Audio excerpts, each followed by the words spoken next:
اس قوم کو یہ عیدیں سونپی تو انہیں یہ کہا کہ میری یہ عیدیں ہیں، یہ تمہارے خداوند پاک خدا کی عیدیں ہیں۔ ہم نے بھی چوتھی آیت میں پڑھا، یہاں لکھا ہے کہ خداوند کی عیدیں جن کا اعلان تم کو مقدس مجمع کے لیے وقت معین پر کرنا ہوگا سو یہ ہے۔ یہاں 5ویں آیت میں لکھا ہے پہلے مہینے کی 14ویں تاریخ کو شام کے وقت خداوند کی فسح ہوا کرے۔ کس کی فسح؟ خداوند کی فسح۔ یہ یہودی فسح نہیں، یہ یہودی فطیری روٹی کی عید نہیں، یہ یہودی پولے ہلانے کی عید نہیں، یہ یہودی پینتیکوس کی عید نہیں، یہ یہودی ہفتوں کی عید نہیں، یہ یہودی نرسنگیں بجانے کی عید نہیں، یہ یہودی یوم کفارہ کی عید نہیں، یہ یہودی خیموں کی عید نہیں، بلکہ خدا کہتا ہے یہ میری عیدیں ہیں۔ فسح بھی اس کی ہے، فطیری روٹی کی عید بھی اسی کی ہے، پہلے پھلوں کی عید بھی اسی کی ہے، نرسنگیں بجانے کی عید بھی اسی کی ہے، ہفتوں کی عید بھی اسی کی ہے، یوم کفارہ کی عید بھی اسی کی ہے، اور پھر خداوند کی عید قیام بھی اسی کی ہے۔ تو جب خدا یہ کہتا ہے کہ یہ میری ہے تو کوئی اور ہمیں کیوں یہ کہنا چاہتا ہے کہ یہ خدا کی نہیں ہے؟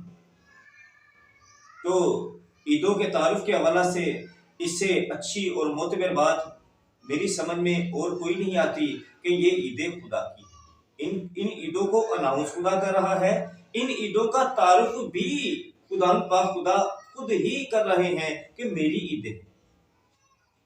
کلام خدا میں اس عید کے حوالے سے جسے عید قیام کہتے ہیں، جس کے لیے ہم تیاری کر رہے ہیں، جس کے لیے یہ پیغام ریکارڈ کیا جا رہا ہے، عید قیام کو خیموں کی عید کہتے ہیں، جھونپڑیوں کی عید کہتے ہیں، 7ویں مہینے کی بھی عید کہتے ہیں، اسے خوشی کی عید بھی کہتے ہیں، اور عبرانی میں اسے سکوت کہتے ہیں، یعنی کہ خیموں کی عید۔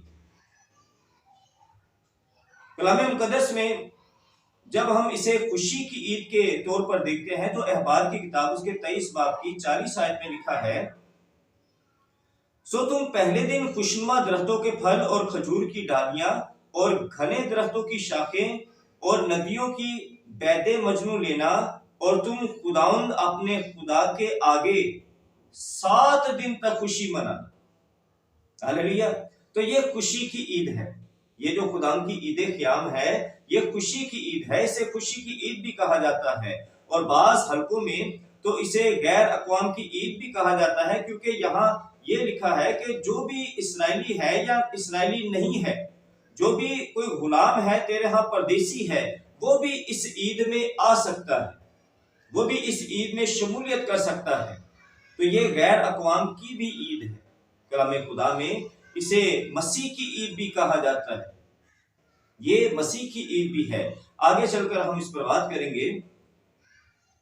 کلام مقدس میں جب لفظ عید کو ہم دیکھتے ہیں تو عید کے لیے جو عبرانی لفظ ہے وہ ہے موعد، اور اس کی جمع ہے موعدین۔ یہاں موعد لفظ استعمال ہوا ہے، اور موعد کا لفظ جو ہے اس کے لیے جو ٹرانسلیٹ ہے وہ یہ ہے کہ مقررہ اوقات، اپوائنٹڈ ٹائم، یعنی کہ وہ مقررہ اوقات جو خداوند پاک خدا نے اپنی ملاقات کے لیے خود بنی نوع انسان کو بخشے ہیں، کہ ان سال میں ان 3 اوقات میں یہ خاص مقررہ اوقات ہیں جو میں مقرر کر رہا ہوں، تم ان دنوں میں اسرائیل میں جمع ہونا اور یہ عید کرنا۔ تو یہ 3 وقت ہیں جب یہ جمع ہوا کرتے تھے، اور یہ خدا کا اپوائنٹڈ ٹائم ہے جب یہ جمع ہوا کرتے تھے۔ کلام مقدس میں جب ہم اسے مسیح کی عید کے حوالے سے دیکھتے ہیں تو یوحنا کی انجیل میں چلے میرے ساتھ، یوحنا کی انجیل اس کے 7 باب میں خداوند یسوع مسیح یہ عید مناتے ہوئے ہمیں نظر آتے ہیں۔ ویسے تو جب ہم خداوند یسوع مسیح کے بچپن کے واقعہ کو دیکھتے ہیں تو جب خداوند یسوع مسیح عید فسح کے اوپر 12 سال کی عمر میں اپنے ماں باپ کے ساتھ یروشلم میں گئے، تو جب وہ وہاں پر رک گئے اور اس کے ماں اور باپ پریشان ہو رہے تھے اور انہوں نے اسے ڈھونڈتے ہوئے واپس آئے، تو وہ بھی عید منانے آئے تھے۔ یسوع مسیح بچپن ہی سے عیدیں مناتے ہوئے آ رہے تھے، کیونکہ وہ ایک خدا کے خاندان میں، خدا کے کنبہ میں، خدا کے لوگوں میں پیدا ہوا تھا تو وہ اسی روٹین کے مطابق، جس روٹین کے مطابق وہ لوگ جمع ہوا کرتے تھے، خدا یسوع مسیح بھی جمع ہوتے تھے۔ آپ دیکھتے ہیں یسوع مسیح نے آخری فسح بھی کھائی، کیونکہ وہاں لکھا ہے کہ وہ فطیری روٹیوں کا دن تھا جب آخری فسح کھائی گئی تھی۔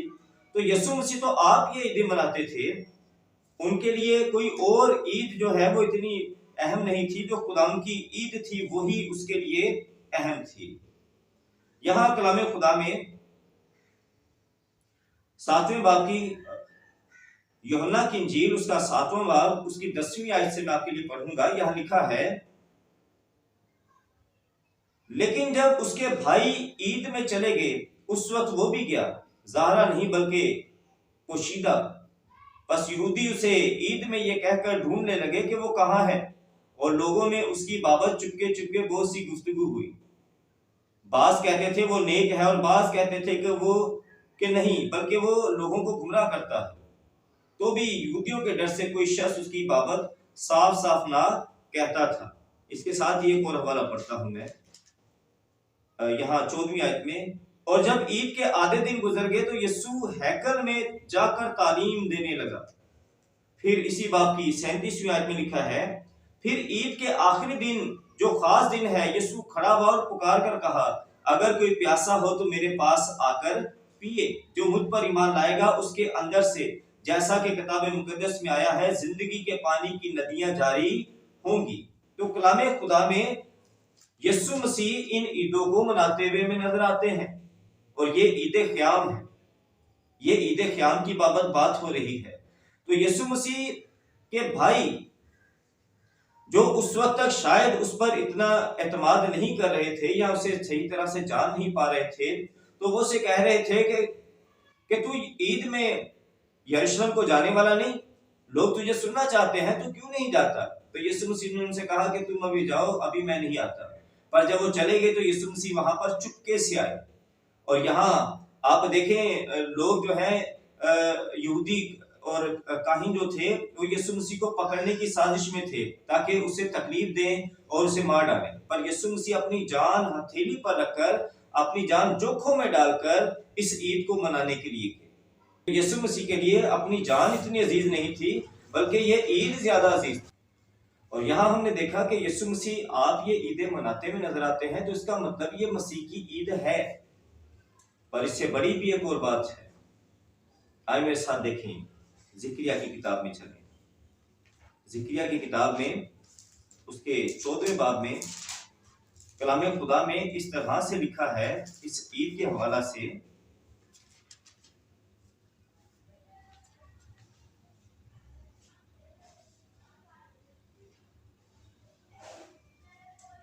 سولہویں آیت سے آپ کے لیے پڑھتا ہوں، اور یروشلم سے لڑنے والی قوموں میں سے جو بچ رہیں گے سال بسال بادشاہ رب الفاظ کو سجدہ کرنے اور عید قیام منانے کو آئیں گے، اور دنیا کے ان تمام قبائل پر جو بادشاہ رب الفاظ کے حضور سجدہ کرنے کو یروشلم نہ آئیں گے، می نہ برسے گا۔ اور اگر قبائل مصر جن پر بارش نہیں ہوتی نہ آئیں تو ان پر بھی وہی عذاب نازل ہوگا جس کو خدا ان غیر قوموں پر نازل کرے گا جو عید قیام منانے کو نہ آئیں گی۔ اہل مصر اور ان سب قوموں کی جو عید قیام منانے کو نہ جائیں، یہی سزا ہوگی۔ آمین۔ ہمارے سارے اسکالرز اس بات پر متفق ہیں کہ یہ 1000 سالہ بادشاہت کا ذکر ہے۔ 1000 سالہ بادشاہت میں خداوند کی شریعت پھر سے اون کی جائے گی، اور خداوند کی عیدیں بھی پھر سے بحال کی جائیں گی۔ اور یہاں واضح طور پر یہ لکھا ہے کہ جب خداوند یسوع مسیح، خدا کا ممسوح، خدا کا بیٹا، بنی اسرائیل میں بادشاہت کرے گا، تو اس وقت تمام تر دنیا کی قومیں جو بچ رہی ہوں گی وہ سجدہ کرنے کے لیے یروشلم میں آیا کریں گی، خدا کی عبادت کرنے کے لیے یروشلم آیا کریں گی۔ اور عید قیام کے لیے لکھا ہے خاص کہ جو نہیں آئے گا عید قیام کے لیے تو اس پر سزا ہوگی، اس پر لعنتیں نازل ہوں گی، ان پر بارش نہ ہوگی، ان کے کھیت ان کا حاصل نہ دیں گے۔ تو بہت ساری جو ہے اس میں لعنتیں شامل ہیں، جیسے کہ بارش نہ ہو تو آپ کو پتا ہے بہت ساری بیماریاں آپ ہی جنم لے لیتی ہیں۔ تو یہ سزا ان کے لیے ہے جو عید قیام منانے نہ آئیں گی۔ تو بائبل آپ کو یہ بتا رہی ہے کہ عید قیام کی بائبل کے اندر خدا کی نظر کے اندر ایک بڑی اہمیت ہے، یہ خدا کا پلان ہے، اور یہ ساری چیزیں مسیح کے ساتھ جڑی ہوئی ہیں۔ ہم عیدیں جو مناتے ہیں، ہم یہودیوں کی عیدیں جان کر نہیں مناتے، ہم یہ جو عیدیں مناتے ہیں ہم اسے پرانے عہد نامہ کی عیدیں جان کر نہیں مناتے، ہم اسے مسیح کی عیدیں جان کر مناتے ہیں، ہم اسے خدا کی عیدیں جان کر مناتے ہیں۔ نہ خدا کبھی پرانا ہوتا ہے اور نہ اس کا مسیح کبھی پرانا ہوتا ہے، اور نہ بائبل پرانی ہوتی ہے۔ ہاللیلویا۔ تو یہ عیدیں یہ مسیح کے ساتھ جڑی ہوئی ہیں۔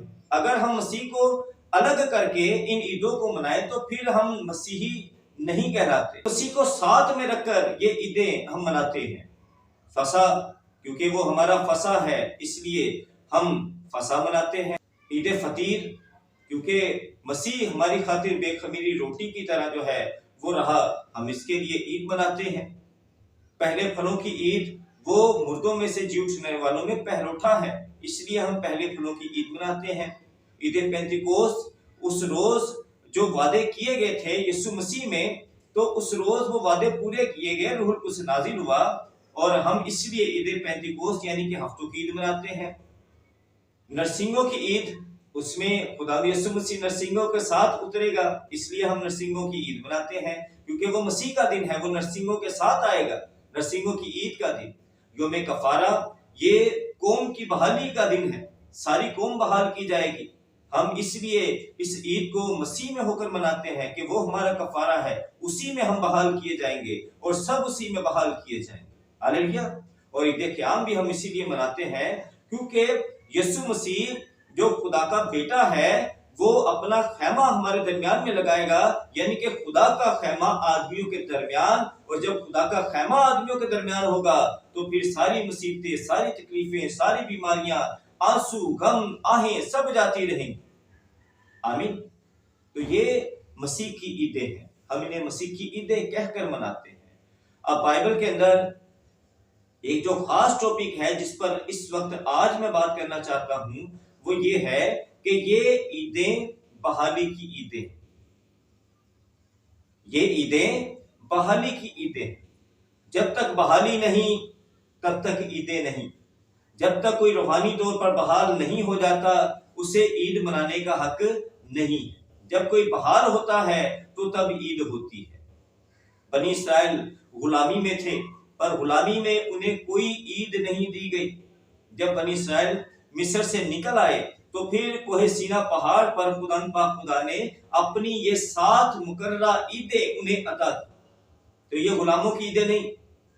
بہت سارے لوگ کہتے ہیں کہ یہ عیدیں غلاموں کی ہیں، غلاموں کی نہیں بھائی، یہ عیدیں آزادوں کی ہیں، یہ نجات یافتہ لوگوں کی ہیں جو رہائی پا جاتے ہیں، یہ عیدیں ان کی عیدیں ہیں۔ ہاللیلویا۔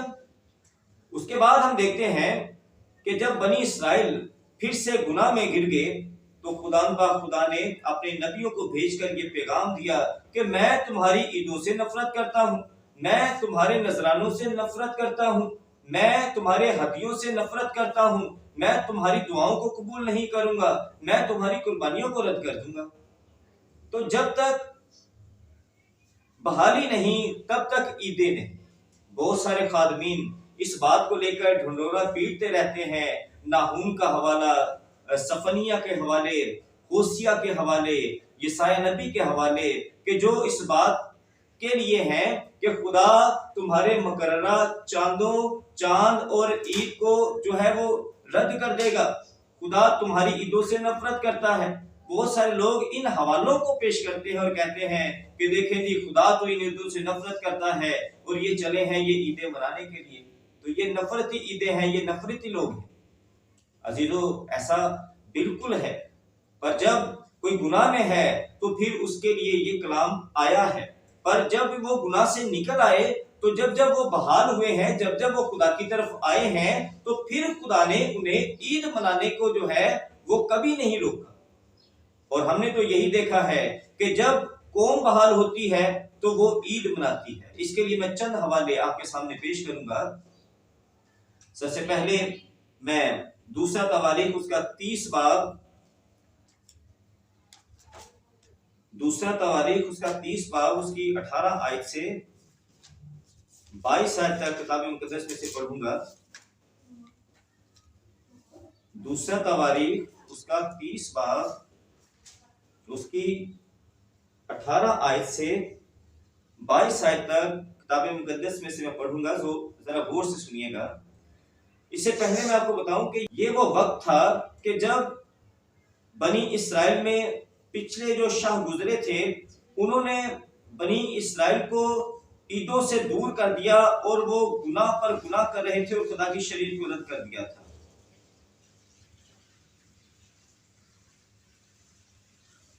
انہوں نے خدا کی شریعت کو رد کر دیا تھا اور قوم گناہ میں چلی گئی۔ پر جب حزقیہ بادشاہ آیا تو اس نے پھر سے قوم کو بحال کرنا شروع کیا، خدا کے مقدس کو پھر سے بحال کرنا شروع کیا۔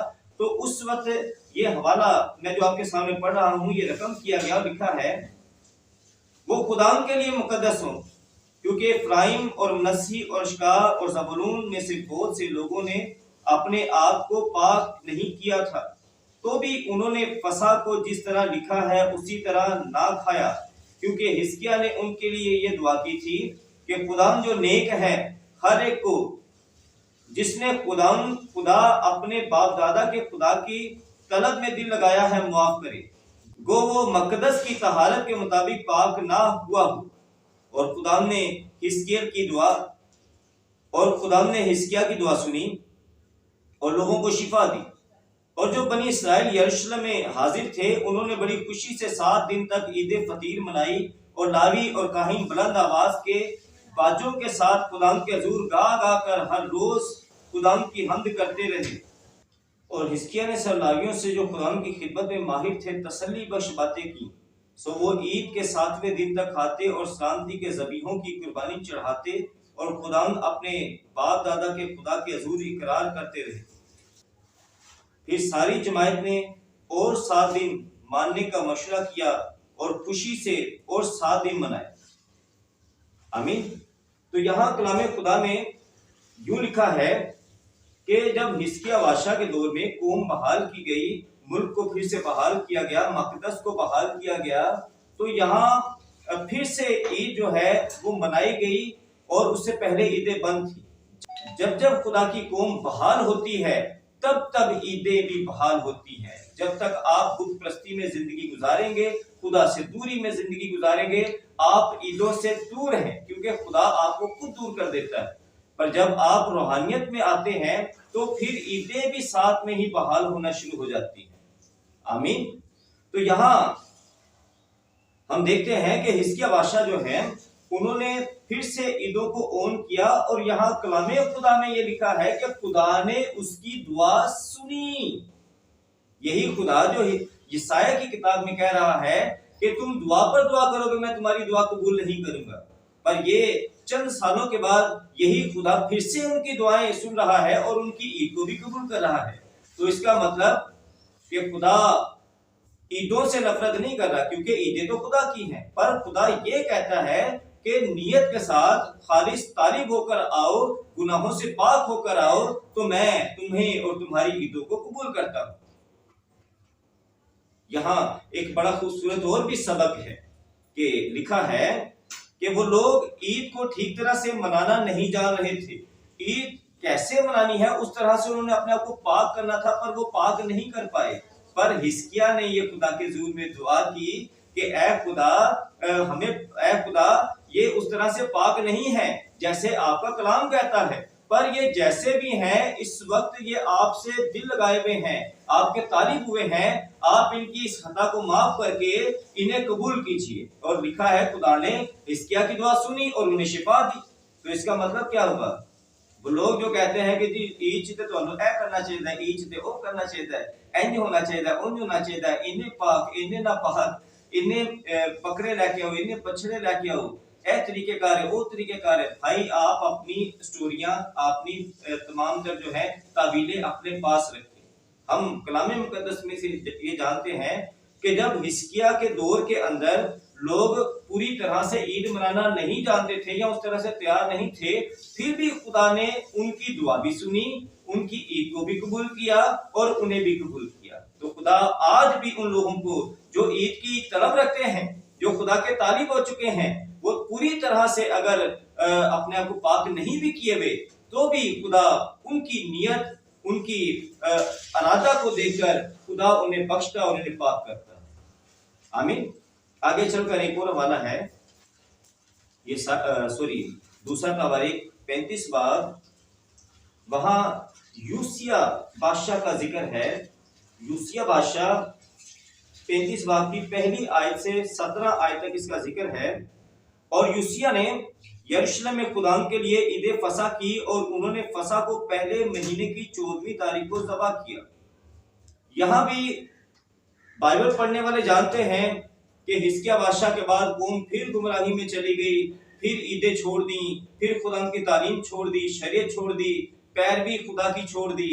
تو جب قوم پھر سے گناہ میں چلی گئی، خدا کی شریعت کو انہوں نے رد کیا، اور جب یوسیہ بادشاہ اپنے تخت پر بیٹھا تو اس نے پھر سے ان ساری چیزوں کو جو ہے بحال کرنا شروع کیا، اور اسرائیل سے بتوں کو دور کیا، تمام تر مخلوقات کو دور کیا، اور تمام تر اس یہودا کو اس نے پاک کیا۔ تو اس کے بعد پھر انہوں نے عید منانے کا اعلان کر دیا۔ تو میرے عزیزو، اب بھی اگر زمانہ کے آخر میں مسیحیت میں عیدیں منانے کا اعلان پھر سے ہو رہا ہے، تو یہ وہی بات ہے کہ جب پھر سے بحالی آتی ہے، عیدیں ساتھ میں بحال ہوتی ہیں۔ آپ دیکھتے ہیں، آپ جانتے ہیں کہ جب عزرا کاہن کے دور میں قوم بنی اسرائیل جو ہے، جب یہ غلامی سے باہر آئی، جب یہ غلامی سے نکل کر آئی 70 برس کی غلامی سے، تو عزرا کاہن کے دور میں پھر سے عید کا اعلان کیا گیا اور عید قیام منائی۔ تو بائبل کے اندر ایک بڑا پیغام یہ ہے کہ جب قوم بحال ہوتی ہے، جب وہ خدا کے قریب ہوتی ہے، جب وہ روحانیت میں پھر سے واپس آتی ہے، تو ساتھ میں ہی خدا کی عیدیں بھی واپس آتی ہیں۔ ہلیلویہ، پریز دی لارڈ۔ یہاں آپ دیکھیں مکاشفہ کی کتاب کے اندر کہ جب پھر سے خدا یسوع مسیح ان کے درمیان میں آ جائیں گے، 1000 سالہ بادشاہ شروع ہو جائے گی، تو زکریا کی کتاب 14 باب کا جو حوالہ ہم نے پڑھا، یہ جو ہے یہ وقوع میں آئے گا۔ تو اس وقت عید قیام منائی جائے گی، یعنی کہ 1000 سالہ بادشاہت کی عید قیام ہے۔ تو یسوع مسیح بحال کرنے آئے گا سب کچھ، وہ داؤد کے ٹوٹے پھوٹے کو کھڑا کرنے، مرمت کرنے آئے گا۔ جب سب کچھ بحال ہو جائے گا تو عیدیں بھی ساتھ میں بحال ہو جائیں گی۔ تو عیدوں سے نفرت کرنا خدا کے کلام سے نفرت کرنا ہے، اور عیدوں کی مخالفت کرنا خدا کے کلام کی مخالفت کرنا ہے۔ عیدیں خدا کا کلام ہے اور خدا کے کلام کے ساتھ جڑی ہیں، عیدیں مسیح کے ساتھ جڑی ہیں۔ مسیح جب آئے گا، عیدیں پھر سے اون کر دی جائیں گی۔ آج کے کلام مقدس کے لیے جو آپ نے سیکھا ہے اور جو میں نے جانا ہے، میں اس کے لیے خدا کا شکر ادا کرتا ہوں، اور میں آپ سب کے لیے خدا کا شکر ادا کر کے بڑی برکت چاہتا ہوں۔ خدا آپ کو اپنی عیدوں میں، اپنے تہواروں میں بڑھتے رہنے کی توفیق عطا کرے، اپنے کلام، اپنی تابعداری میں، مسیح کے روح میں آپ کو بڑھنے کی توفیق عطا کرے، پاک یسوع مسیح کے نام سے، آمین۔